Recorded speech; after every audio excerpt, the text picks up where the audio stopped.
আসসালামু আলাইকুম, সবাই কেমন আছেন? আমিও আপনাদের দোয়ায় ভালো আছি। আজকে একটা খুশি খবর নিয়ে আসছি। আজকে ঢাকা এম্বাসিতে অনেকেই মোটামুটি ভিসা পাইছে। আমাদের হাতে কিছু নিউজ আসছে, সিলেট, চট্টগ্রামে ওদিকেও অনেকেই ভিসা পাইছে। আলহামদুলিল্লাহ। এই যে মানববন্ধন হলো, এই মানববন্ধন পরে যে সাংবাদিকরা যে প্রশ্ন করছিল যে আপনাদের কোথা থেকে কি কত তারিখে কি জমা দিচ্ছেন, মার্চে যে অ্যাপার্টমেন্টে যে ঝামেলা ছিল তাও সমাধান হয়েছে। এখন অনেকেই ইনশাল্লাহ আশা করা যায় যে সামনে একটা ভালো খবর আমরা পাবো। এই আগস্টের বিষয়গুলো অনেকেই আজকেও আগস্টে 19 তারিখ একটা জমা হয়েছিল, সেটাও অনেক একটা বিষয় পাইছে, স্পন্সর বিষয় হয়েছে। আর ফ্যামিলি বিষয়ও টুকটাক দিতেছে, তা না এমন না দিতেছে না।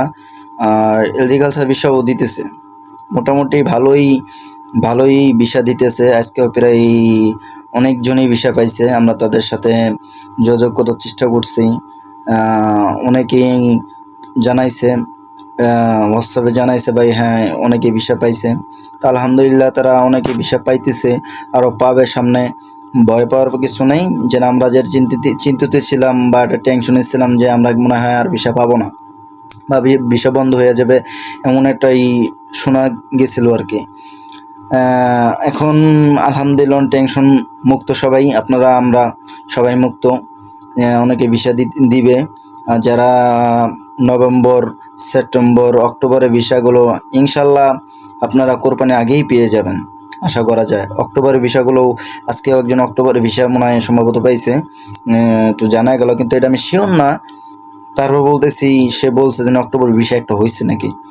আচ্ছা যাই হোক, সেটা আমি ভালো করে খোঁজখবর নিয়ে আগামী ভিডিওতে আপনাদের জানাবো। কিন্তু এটু বলতে পারি যে হ্যাঁ ভিসা হইতেছে ভাই, টুকটাক যাদের উজ্জ্বল। হ্যাঁ আজকে অনেক রিজেক্ট খেয়েছে, প্রায় প্লাস আনুমানিক বহুত রিজেক্ট দিছে। আর আপনার অনেক ছিল, আনুমানিক অনেক লোক, প্রায় বহুত লোক ছিল আজকে এম্বাসির সামনে, বহুত লোক। সবার সাথে তার কথা বলা যায় না। আর আপনার বিশেষ করে মোবাইল নিয়ে তো ভিডিও ধারণ করা যায় না, নিষিদ্ধ আছে, সমস্যা আছে। অনেক সাংবাদিকও ঢুকতে পারে নাই, অনেক ব্লগার ভাইরা ছিল তারাও ঢুকতে পারে নাই, সমস্যা ছিল যে কারণে। কিন্তু আমাদের যে সিলেটের আপডেটটা, আজকে সিলেটে সম্ভবত মনে হয় আনুমানিক 20-25 জন গেছিলো আর কি। তার ভিতরে 2-3টা না 4টা যেন বিষয় হয়েছে, 3টা নাকি হয়েছে বলে। তার ভিতরে একটা ফ্যামিলি বিষয় হয়েছে, আর আপনার স্পন্সর বিষয় হয়েছে একটা, আর মনে হয় এগ্রিকালচার বিষয় হয়তো সম্ভবত 2টা হয়েছে আর কি, এটা জানা গেছে। কিন্তু আর চিটাগাং যেটার কথা বলতেছি, হ্যাঁ চিটাগাংয়ে মোটামুটি ভালো, আজকে মোটামুটি ভালোই লোকই গেছিলো, কিন্তু মোটামুটি ভালোই বিষয় হয়েছে। তা আমরা যে টেনশন করতেছিলাম, টেনশনে কিছু ভয় নাই, বিষয় হইতেছে। আপনার যারা আগ্রহী হিসাবে বসে আছেন, যারা অনেক আশা আকাঙ্ক্ষা নিয়ে বসে আছেন যে বিষয় হবে না আশা বসে থাকেন, বিষয় হবে, ধৈর্য ধরেন। যেন এত ধরছেন, আমি আপনাদের মতো ভুক্তভোগী, ঠিক আছে? আমি আপনাদের মতো ভুক্তভোগী। আমার প্রায় 6 মাস প্রায় কাছাই গেছে, 6 মাস না 5 মাস হবে আর কি। এখন আমিও ভিসা পাইনি। তা আপনার বোধহয় চিন্তা নাই, আপনার পাবেন 2 দিন পরে হোক বা আগে হোক, হয়তো আগামী মাসেও পেয়ে যেতে পারেন যদি ভাই কপাল ভালো থাকে। কিন্তু টেনশন করার কোনো কারণ নাই।